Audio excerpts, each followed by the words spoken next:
Study IQ IAS, अब तैयारी हुई अफोर्डेबल।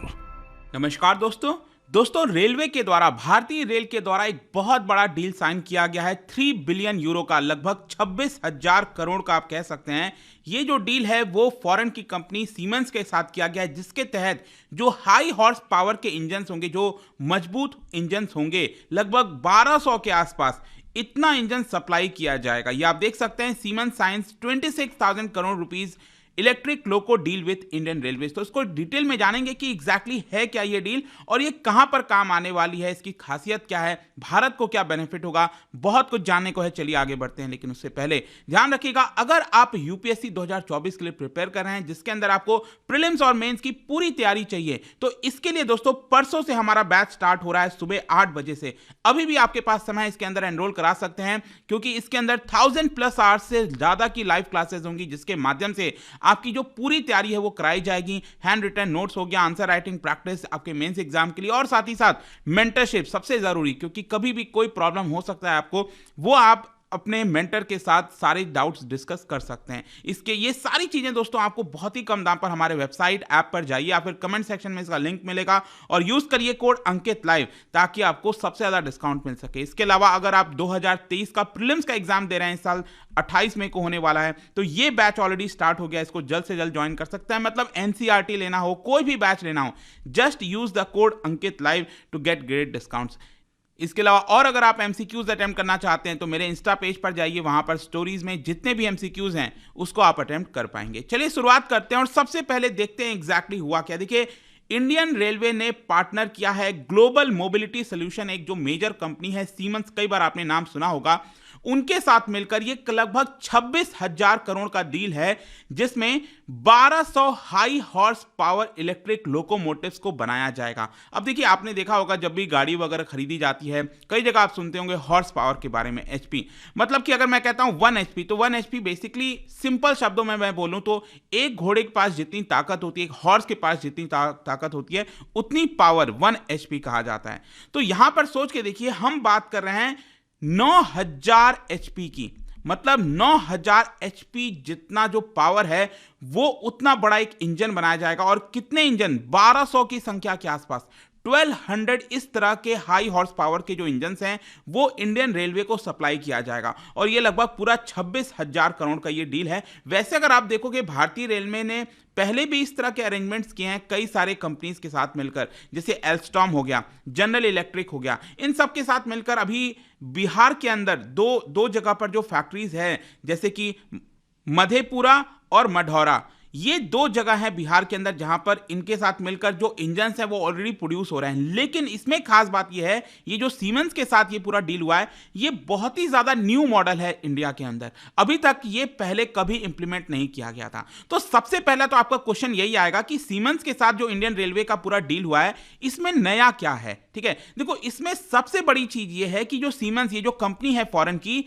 इसको कोई भी कैपिटल एक्सपेंडिचर खर्च नहीं करना होगा। जैसे कैपिटल एक्सपेंडिचर का मतलब हो गया, जैसे कि मान लो अगर ये इंजन बनाना है तो आपको बहुत बड़ा लैंड चाहिए, लेबर चाहिए, तो इस तरह के जो कैपिटल एक्सपेंडिचर होता है, जो लायबिलिटी है, वो सीमेंस के ऊपर नहीं आएगी। क्यों? क्योंकि ये जो पूरा इंजन्स है, वो ऑलरेडी इंडियन रेलवे का एक न्यूली बिल्ड फैक्ट्री है गुजरात के अंदर, दाहोद में, वहां पर इसको मैन्युफैक्चर किया जाएगा। मतलब जो लैंड वगैरह है, वो सब कुछ ऑलरेडी बनाया इंडियन रेलवे यहां पर दे रही है सीमेंस को कि आप आइए यहां पर इसको मैन्युफैक्चर करिए। और इसके साथ साथ जो मैन पावर है, उसमें जो लेबर चाहिए, वो सारी चीजें रेलवे सप्लाई करेंगी।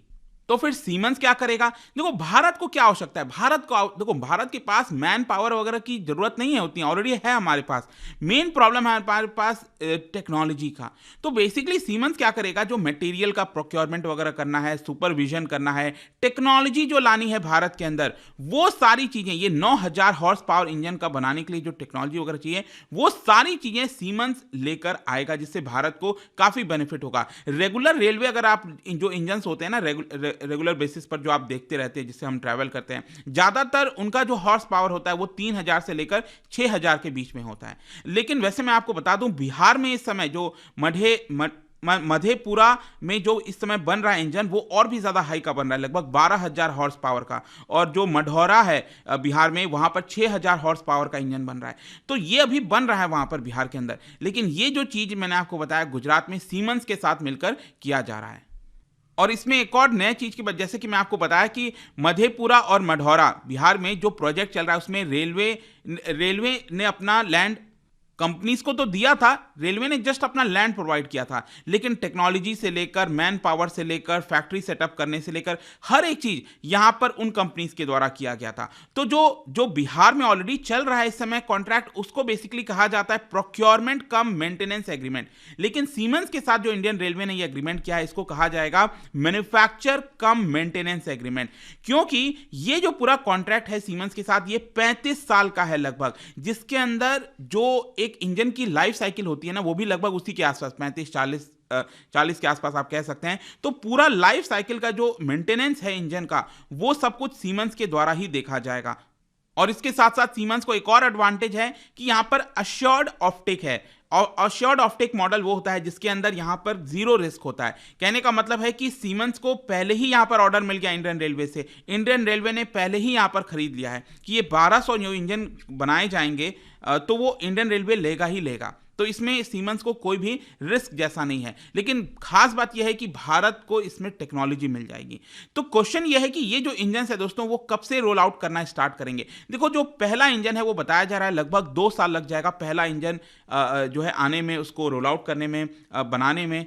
लेकिन जो पूरा कार्यकाल देखें, मतलब कि ये 1200 इंजन बनाना है ना वैसे तो टोटल, तो इसको बनाने में भी बहुत सारी चीजें लगेंगी। और कहीं ना कहीं इसको ध्यान में रखते हुए लगभग 11 साल में बताया जा रहा है कि ये 1200 इंजन इंडियन रेलवे को प्रोवाइड किया जाएगा। और स्टार्टिंग में स्टार्टिंग के सालों में यहाँ पर हर साल लगभग 5 इंजन्स प्रोड्यूस किए जाएंगे। और आगे चल के आखिरी के जो 2 साल होंगे, मतलब 10th ईयर और 11th ईयर, इसमें हर साल 160 इंजन्स जो है प्रोड्यूस किए जाएंगे। मतलब जैसे जैसे टाइम बीतता जाएगा जो कैपेसिटी है इंजन प्रोड्यूस करने की वो ऑटोमेटिकली बढ़ती जाएगी। फिर इसके साथ साथ सीमेंस को यहाँ पर मेंटेनेंस करना है, तो उसको कई सारे जो मेंटेनेंस जो इंजन्स होते हैं उसके लिए जो डिपो बनाना है वो बनाया जाएगा अलग अलग जगह पर, विशाखापट्टनम, रायपुर, खड़गपुर, पुणे। ये सारी चीज़ें जो हैं रेलवे के लेबर के साथ मिलकर, जो मैन पावर है उसके साथ मिलकर ये मेंटेनेंस का पूरा काम देखा जाएगा। इसके साथ साथ ये भी बोला गया है कि सीमेंस इंश्योर करेगा कि 1,50,000 किलोमीटर तक, मतलब जो एक इंजन बनेगा वो ट्रबल फ्री ऑपरेशन रहे, क्योंकि यहां पर गारंटीड की परफॉर्मेंस इंडिकेटर के तहत पूरा कॉन्ट्रैक्ट हुआ है कि कोई भी किसी प्रकार की प्रॉब्लम इंजन में नहीं आनी चाहिए। तो अल्टीमेटली फाइनल क्वेश्चन ये है कि ये कैसे बेनिफिट करने वाला है। देखो इंडियन ऑफिशियल्स ने कहा है कि ये जो एग्रीमेंट है वो एक प्रकार से जो रेलवे प्रोडक्शन मैन पावर है, जो हमारे पास मैन पावर है, लेबर है, उनके पास स्किल आ जाएगी, उनकी स्किल्स को बढ़ोतरी मिलेगी। और जैसा मैंने बताया कि टेक्नोलॉजी का अपग्रेडेशन होगा, भारत के पास टेक्नोलॉजी आएगी। एंड इसमें से एक और चीज़ बताया जा रहा है कि 1200 इंजन में से 2 जो इंजन हैं वो बेसिकली एक्सपोर्ट के लिए रखा गया है, ताकि ये भी देखा जा सके कि क्या भारत इसको एक्सपोर्ट भी कर सकता है। अगर इसकी डिमांड बढ़ती है तो हो सकता है भारत इसको एक्सपोर्ट पोटेंशियल के तौर पर और ज़्यादा प्रोड्यूस करें। तो ओवरऑल लॉजिक आप यूँ समझिए कि मेक इन इंडिया इकोसिस्टम इसीलिए बताया जा रहा है कि यहाँ पर हम फ्यूचरिस्टिक होते हुए जो इसका बेनिफिट है वो ज़्यादा से ज़्यादा ले सकते हैं। भारत में ही प्रोड्यूस करना चाहते हैं, अपने स्किल्स को बढ़ाना चाहते हैं, और साथ ही साथ यहाँ पर टेक्नोलॉजी तो मिल ही रहा है। फिर नेक्स्ट क्वेश्चन आपके मन में आ सकता है कि इतना पावरफुल जो इंजन है वो कहां पर यूज किया जाएगा। देखो यहां पर रेलवे का कहना है कि हम आगे फ्यूचर में जो भी फ्रेट ऑपरेशंस होते हैं, जो मालगाड़ी हम कहते हैं ना, उसमें आपने देखा होगा बहुत सारी बोगीज होती हैं। मुझे याद है बचपन में हम बोगीज गिना करते थे, राइट। इनफैक्ट 50 बोगी, 60 बोगी इस तरह से देखने को कई बार मिलता था मालगाड़ी में, मतलब बहुत सारे होते थे। तो उसको खींचने के लिए आपको पावरफुल इंजन चाहिए। तो ये जो पावरफुल इंजन हैं, हाई हॉर्स पावर वाले इंजन हैं, वो काम करेंगे ताकि जो हमारे मालगाड़ी की स्पीड है वो ज़्यादा बढ़ सके, क्योंकि ये ज़रूरी है। यहाँ पर अगर हम चाहते हैं कि ज़्यादा से ज़्यादा ट्रांसपोर्टेशन रेलवे के माध्यम से हो तो इस तरह के इंजन की आवश्यकता है। और ज़्यादातर अभी ये बताया जा रहा है कि ये जो इंजन है वो वेस्टर्न डेडिकेटेड जो फ्रेट कॉरिडोर है, वेस्टर्न डेडिकेटेड फ्रेट कॉरिडोर, वहां पर यूज किया जाएगा। आपको पता है 2 मेन फ्रेट कॉरिडोर बनाए जा रहे हैं। एक तो है आपका ईस्टर्न वाला जो कि लुधियाना से स्टार्ट होकर वेस्ट बंगाल के धनकुनी में जाकर खत्म हो रहा है। और फिर जो दूसरा है वो है आपका वेस्टर्न वाला, जो कि दादरी उत्तर प्रदेश से स्टार्ट होकर ये मुंबई में जो जवाहरलाल नेहरू पोर्ट ट्रस्ट है वहां पर जाकर खत्म हो रहा है। तो ये वेस्टर्न वाला डेडिकेटेड फ्रेट कॉरिडोर आप जो देख रहे हो ना, वहां पर अभी इसका इस्तेमाल किया जाएगा बताया जा रहा है, और भी कई सारे सेक्शन में होगा। लेकिन ओवरऑल आप यूं देखिए कि यहां पर जो एवरेज स्पीड है वो अभी इस समय 20 से 25 किलोमीटर पर आ रही है। बस सोचिए, बस इतना ही है। तो इसकी वजह से डिले हो जाता है। तो इसको बढ़ाकर 50 से 60 किलोमीटर पर आवर करना है। तो ये मेन मकसद है। अब लास्ट में क्वेश्चन ये भी आएगा कि जो अभी एग्जिस्टिंग में डीजल इंजन है उनका क्या होगा। देखो, इस समय जो सरकार है वो कहीं ना कहीं 100% इलेक्ट्रिफिकेशन की तरफ जा रही है, और हमारे देश में जो ब्रॉड गेज रेल नेटवर्क है उसका लगभग 66,000 किलोमीटर का नेटवर्क आपको देखने को मिलेगा। तो कहीं ना कहीं यहाँ पर जो उसका लाइफ साइकिल जो एंड होगा डीजल इंजन को, वो हटा दिया जाएगा और सभी को इलेक्ट्रीफाइड जो नए वाले इंजन हैं उसको लगाया जा रहा है। ऑल्दो यहाँ पर यह भी बोला जा रहा है कि 2000 हाई हॉर्स पावर वाले जो डीजल लोकोमोटिव्स हैं उनको भी एक बार स्टॉक में रखा जाएगा, ताकि कल के डेट में कोई इमरजेंसी आती है, कोई ऑपरेशंस की नेसेसिटी पड़ती है, तो वो सारे इंजन्स भी इस्तेमाल किए जा सकें।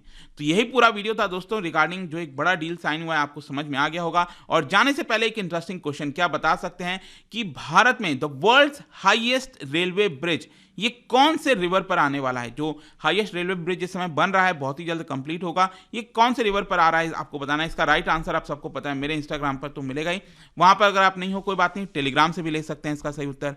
मैं कई सारे जो एमसीक्यूज हैं वो यहाँ पर स्टोरीज में डालता रहता हूँ। बाकी अगर आपको पीडीएफ चाहिए तो टेलीग्राम पर आइए, अलग अलग सोशल मीडिया पर आप जुड़ पाओगे। और जैसा मैंने बताया, यूपीएससी की अगर आप प्रिपरेशन कर रहे हो 2024 के लिए या फिर 2023 का प्रीलिम्स का प्रिपरेशन, सभी के लिंक कमेंट सेक्शन में दिए गए हैं। Use the code Ankit live to get great discounts. And I hope कि वीडियो आपको पसंद आया होगा। मिलता हूं आपसे next time. Till then, thank you very much, see you soon. Study IQ IAS, अब तैयारी हुई अफोर्डेबल।